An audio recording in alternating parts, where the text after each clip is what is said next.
যিনি ধরিয়ে দিবেন আমাদেরকে যে অমুক জায়গায় আমি এই দোকানে এই সিগারেট পেয়েছি যেটা আসলে ট্যাক্স পেইড না, নকল, সাথে সাথে আমরা তাকে পুরস্কৃত করবো। অ্যাওয়ার্ড টোবাকোর যে প্রাইস সেটা আমাদের দেশে আমাদের আশেপাশের যে দেশগুলো তার তুলনায় কম, এবং এটা যেমন ক্ষতিকর একটা বিষয়, সে কারণে আমরা চেষ্টা করব এখান থেকে রেভিনিউ বাড়ানোর জন্য।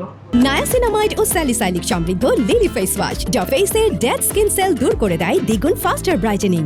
এক্সপোর্টের ক্ষেত্রে যে আমরা খুব বেশি এগোতে পেরেছি তা না, ডাইভার্সিফাইড হয় নাই, এবং যদি ইম্পোর্ট এবং এক্সপোর্ট যেটা বাদ দিয়ে দেয় উল্টো আমাদের ব্যালেন্স অফ পেমেন্ট নেগেটিভই থাকে।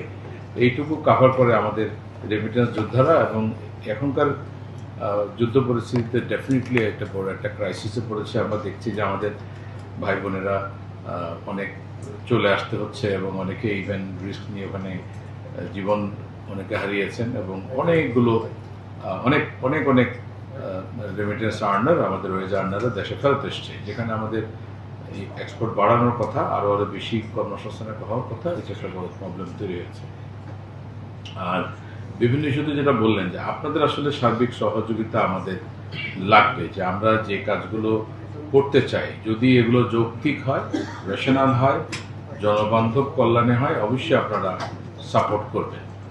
তো এটা আপনারা চেষ্টা করবেন। আমরা ডেফিনেটলি এবার চেষ্টা করছি যেমন ভ্যাটের ক্ষেত্রে আমরা একটা বড় রিফর্ম করতে পারি কিনা।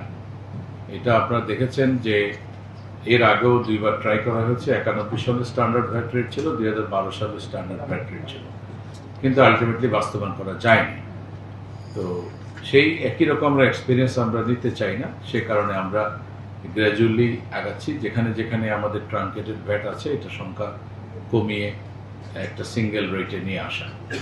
আবার সার্ভিসের ক্ষেত্রে অনেকেই মনে করেন যে আমাদের ভ্যাটের হার অনেক বেশি, এটা নিয়েও আমরা কাজ করছি, অ্যানালাইসিস করছি যে আমরা মানে ভ্যাটের যে অনেকগুলো রেট আছে সেটাকে কিভাবে কিছু এক্সেপশন ছাড়া, এক্সেপশনটা আসলে ব্যাকরণের বাইরে, আমরা যদি ব্যাকরণটা ঠিক করতে পারি আগে গ্রামারটা, তারপরে এক্সেপশনগুলোকে আপনারাও বললেন যে দিজ আর এক্সেপশন, এটাকে আমি ডেভিয়েশন বলবো না, এটা এক্সেপশন কিছু জিনিস থাকে, সেগুলো বাদ দিয়ে যদি করতে পারি এটা একটা ভালো কাজ হবে। আর ভ্যাটের একক আর 7% যেটা বলেছেন এটা করলে খুবই মানে বাজে অবস্থা তৈরি হবে। এটার কারণ হলো আপনি যদি অ্যানালাইসিসগুলো করেন যে আমার 15% ভ্যাট থেকে কি কত আসে আর বাকিগুলো থেকে কত আসে, এর মধ্যে যারা কমপ্লায়েন্ট ট্যাক্স পেয়ার তাদেরই কিন্তু যত ঝামেলা, ওরাই কিন্তু সবচেয়ে বেশি ট্যাক্স দেয়। তো কমপ্লায়েন্ট ট্যাক্স পেয়ার যখন 15 থেকে 7-এ আসবে, ট্যাক্স কিন্তু আমি ম্যাক্সিমাম আদায় করি তাদের কাছ থেকে, যত যাই হোক না, আপনি এটা বলেছেন।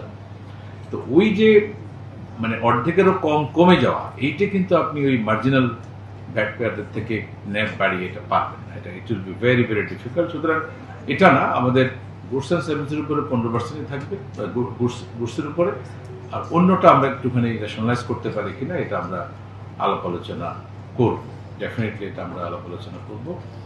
আর যেটা সর্বশেষ টোবাকো ট্যাক্সের উপরে কথা বলেছেন, টোবাকোর যে প্রাইস সেটা আমাদের দেশে আমাদের আশেপাশের যে দেশগুলো তার তুলনায় কম, এবং এটা যেমন ক্ষতিকর একটা বিষয়, সে কারণে আমরা চেষ্টা করব এখান থেকে রেভিনিউ বাড়ানোর জন্য, এবং নতুন করে কোনো স্কিম করা যায় কিনা। এতদিন পর্যন্ত যেটা আমাদের ছিল যে আমরা 4টা লেয়ারে প্রাইস ঠিক করে দিয়েছি, এবং ট্যাক্স কিন্তু আমরা এক্সট্রিম জায়গায় চলে গেছি, 83% ট্যাক্স আছে। আর বিড়ির ক্ষেত্রে আপনারা বলেছেন যে এখানে বিড়ি এবং গুলে ব্যাপক ফাঁকি হয়, এটা আমরা সবাই জানি। আপনাদের সহযোগিতা লাগবে, এখানে বিড়ি শ্রমিকের সংখ্যা বেশি। আমরা যখনই এখানে একটুখানি রেশনাল করতে চাই, সাথে সাথে একটা বড় নয়েজ হয়, যদি আগে থেকে আপনারা একটু হেল্প করেন আমাদেরকে, তাহলে আমরা এই জায়গাটাতে ঠিক মতো অ্যাড্রেস করতে পারবো। ডেফিনেটলি টোবাকো এবং বিড়ি আমরা প্রত্যেক বছর টোবাকোতে যে অ্যাডজাস্টমেন্ট করি, দেখা যায় গতবারও কিন্তু আমরা বিড়িতে করি নাই। আমরা জানুয়ারিতে যেটা করেছি সেটাও শুধু সিগারেট কেন্দ্রিক ছিল, আমরা জুন মাসে যেটা করি সেটাও সিগারেট কেন্দ্রিক ছিল। সুতরাং বিড়িতে এটাকে রেশনালাইজ করা এবং যৌক্তিক করার একটা কাজ আছে আমাদের। বাস্তবতাটা হলো আমরা অনেক সময় মনে করি যে ট্যাক্স বাড়িয়ে দিলে জালজালিতে বেড়ে যায়, কম হলেও জালজালিতে হয়। অর্থাৎ এটা সারা দুনিয়া ব্যাপী যে ট্যাক্সটা না দিয়ে কেমন করে থাকা যায়, এই চেষ্টা থাকবে। আপনি যতই কমান, সে 1 পয়সা দেবে কেন? সে বলবে যে আমি যে 1 পয়সা আপনি করেছেন 100 টাকা থেকে, সে বলবে যে আমি 1 পয়সা কেন দেবো? তো সুতরাং এটা থাকবে, আমাদের রেশনালাইজ করতে হবে, এবং আমরা সেই চেষ্টাটা করব। আর নকলের বিরুদ্ধেও আমরা একটা বড় কাজ করা শুরু করছি। আমরা মডার্ন টেকনোলজি ইউজ করে সিগারেট প্যাকেটগুলোর এখন যে স্ট্যাম্প আছে, এটা দেখা যায় জাল হয়।